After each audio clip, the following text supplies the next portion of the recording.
Dears, welcome back to Xylem learning. അരുമ മാമിസിയ. ഇന്ന് ഓഗസ്റ്റ് 6 ഹിരോഷിമ ദിവസം. ഇതിനോടകം തന്നെ നിങ്ങളുടെ സ്കൂളുകളിൽ പലതരത്തിലുള്ള പരിപാടികൾ നടന്നിട്ടുണ്ടാകും.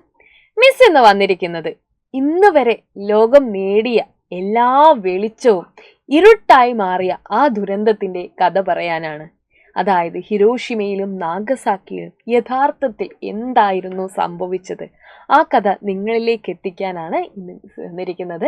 ഏകദേശം 79 വർഷങ്ങൾ പിന്നിട്ട് കഴിഞ്ഞിട്ടും ഇന്നും ആളുകളുടെ മനസ്സിൽ ഹിരോഷിമ എന്നും നാഗസാക്കി എന്നും കേൾക്കുമ്പോൾ ഇത്രത്തോളം വേദന ഉണ്ടാവാൻ കാരണം എന്താണെന്ന് നിങ്ങൾ ഓരോരുത്തരും അറിഞ്ഞേ തീരും. ഏകദേശം ഈ ഒരു സംഭവം നടക്കുന്നത് 2ാം ലോക മഹായുദ്ധ കാലഘട്ടത്തിലാണ്. അതായത് കൃത്യമായി പറഞ്ഞു കഴിഞ്ഞാൽ 1945. അന്നും പതിവ് പോലെ തന്നെ ജപ്പാനിലുള്ള ആളുകൾ വളരെ സന്തോഷത്തോടു കൂടെ തന്നെയായിരുന്നു ഉറക്കമൊക്കെ ഉണർന്നത്. ഏകദേശം 8-8:15 ആയ സമയത്ത്, കൃത്യമായി പറഞ്ഞാൽ 8:15 ആയപ്പോഴാണ് ആ ജനതയുടെ മുഴുവൻ തലമര മാറ്റുന്ന രീതിയിലുള്ള ആ ഒരു ദുരന്തം സംഭവിക്കുന്നത്. പതിവ് പോലെ തന്നെ കുട്ടികളെല്ലാവരും സ്കൂളിലേക്ക് പോകാൻ റെഡിയാകുന്നു. അമ്മമാരവരെ യാത്രയാക്കാൻ വേണ്ടി പുറകെയുണ്ട്. തിരക്കുള്ള റോഡുകളാണ്. അപ്പോഴൊന്നും അവരറിഞ്ഞിരുന്നില്ല അവരുടെ തലയ്ക്ക് മുകളിലൂടെ മരണം ഒരു അമേരിക്കൻ വിമാനത്തിന്റെ രൂപത്തിൽ വട്ടമിട്ട് പറന്നുകൊണ്ടിരിക്കുകയായിരുന്നെന്ന്. ഏകദേശം 2ാം ലോക മഹായുദ്ധത്തിന്റെ അവസാന നാളുകളാണ്. അമേരിക്കയുടെ മുന്നിലുള്ള പ്രധാനപ്പെട്ട ഒരു വെല്ലുവിളി തന്നെയായിരുന്നു ജപ്പാൻ ജനത. എങ്ങനെയെങ്കിലും ഇവരെ മുട്ടുകുത്തിക്കുക എന്നുള്ളത് അമേരിക്കയുടെ പ്രധാനപ്പെട്ട ഒരു അജണ്ടയായി മാറി. അതിനു വേണ്ടിയിട്ട് ഏറ്റവും ഹീനമായിട്ടുള്ള മാർഗം തന്നെ സ്വീകരിക്കാനും അവർ തീരുമാനിച്ചു.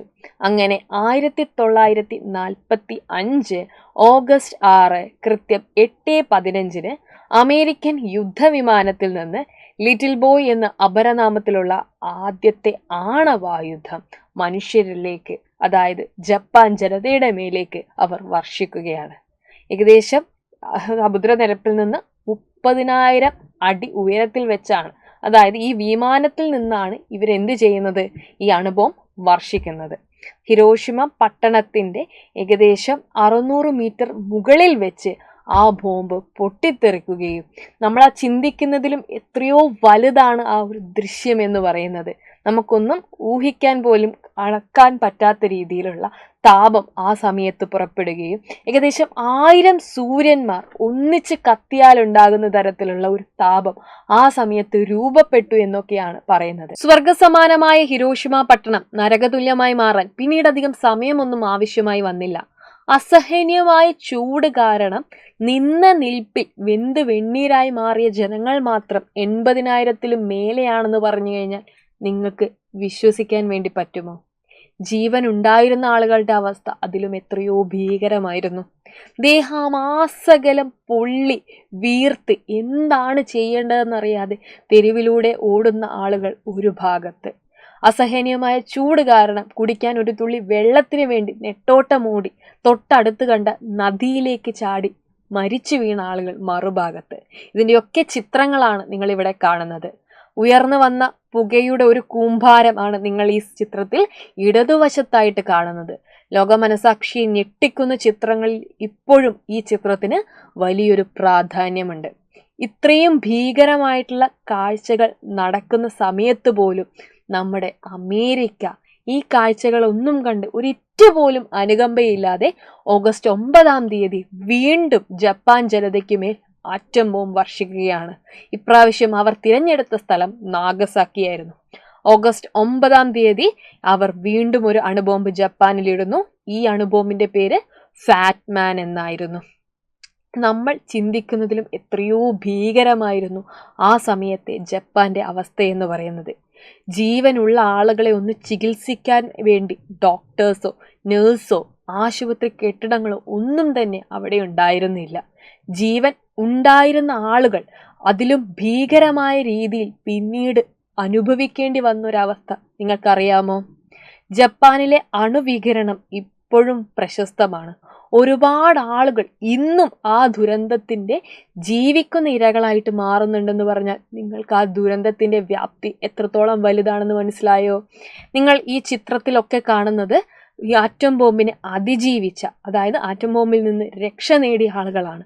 പക്ഷെ അവരുടെയൊക്കെ ശരീരം, അവരുടെയൊക്കെ മനസ്സും എത്രത്തോളം മുറിപ്പെട്ടിട്ടുണ്ടെന്ന് നിങ്ങൾ ഈ ചിത്രത്തിൽ തന്നെ കാണുന്നുണ്ടാവും അല്ലേ.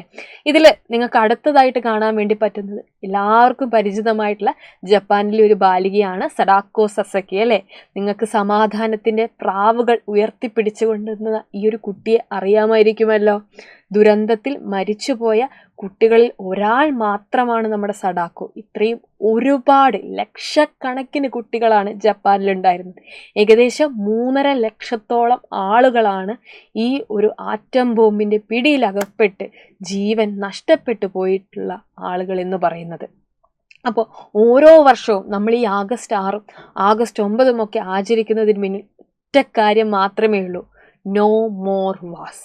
ഓരോ അണുബോംബും അല്ലെങ്കിൽ ഓരോ യുദ്ധവും സമ്മാനിക്കുന്നത് കണ്ണീരിൻ്റെ കണക്കുകൾ മാത്രമാണ്. നമ്മളിപ്പോൾ പറഞ്ഞതിലൊക്കെ മനുഷ്യന്മാരുടെ ജീവന്റെ കണക്കുകൾ മാത്രമേ നമ്മൾ പറഞ്ഞിട്ടുള്ളൂ അല്ലേ. ഇതിലും എത്രയോ അധികം ജീവജാലങ്ങളും ദുരന്തഭൂമിയിൽ മരിച്ചു വീണിരുന്നു. അവർക്കൊക്കെ ആരോടെങ്കിലും ശത്രുതയുണ്ടായിരുന്നു, അവരൊക്കെ ആരോടെങ്കിലും കലഹിക്കുന്നവരായിരുന്നു. അവർക്ക് ആരോടും ശത്രുതയുമില്ല, ആരോടും ദേഷ്യവുമില്ല. അധികാരത്തിൻ്റെ പേരിൽ ചിലർ നടത്തിയ തീരുമാനങ്ങളിൽപ്പെട്ട് മരണമടഞ്ഞ ആളുകൾ എന്ന് പറയുന്നത് അല്ലേ എത്രയോ വലുതാണ്. അതുകൊണ്ട് നമുക്ക് ഈ ഒരു അവസരത്തിൽ പറയാനുള്ളത് ഒരൊറ്റ കാര്യമാണ്, ഇനിയൊരു യുദ്ധം വേണ്ടേ വേണ്ട. യുദ്ധത്തിൻ്റെ വ്യാപ്തി നിങ്ങളിലേക്ക് എല്ലാവർക്കും എത്തിക്കാൻ പറ്റിയെന്ന് മിസ് വിചാരിക്കുന്നു. ഇനിയൊരു അവസരത്തിൽ ഇതുപോലെയുള്ള ഇമ്പോർട്ടൻ്റ് ആയിട്ടുള്ള വീഡിയോസുമായിട്ട് നമുക്ക് വീണ്ടും കാണാം. Until then bye.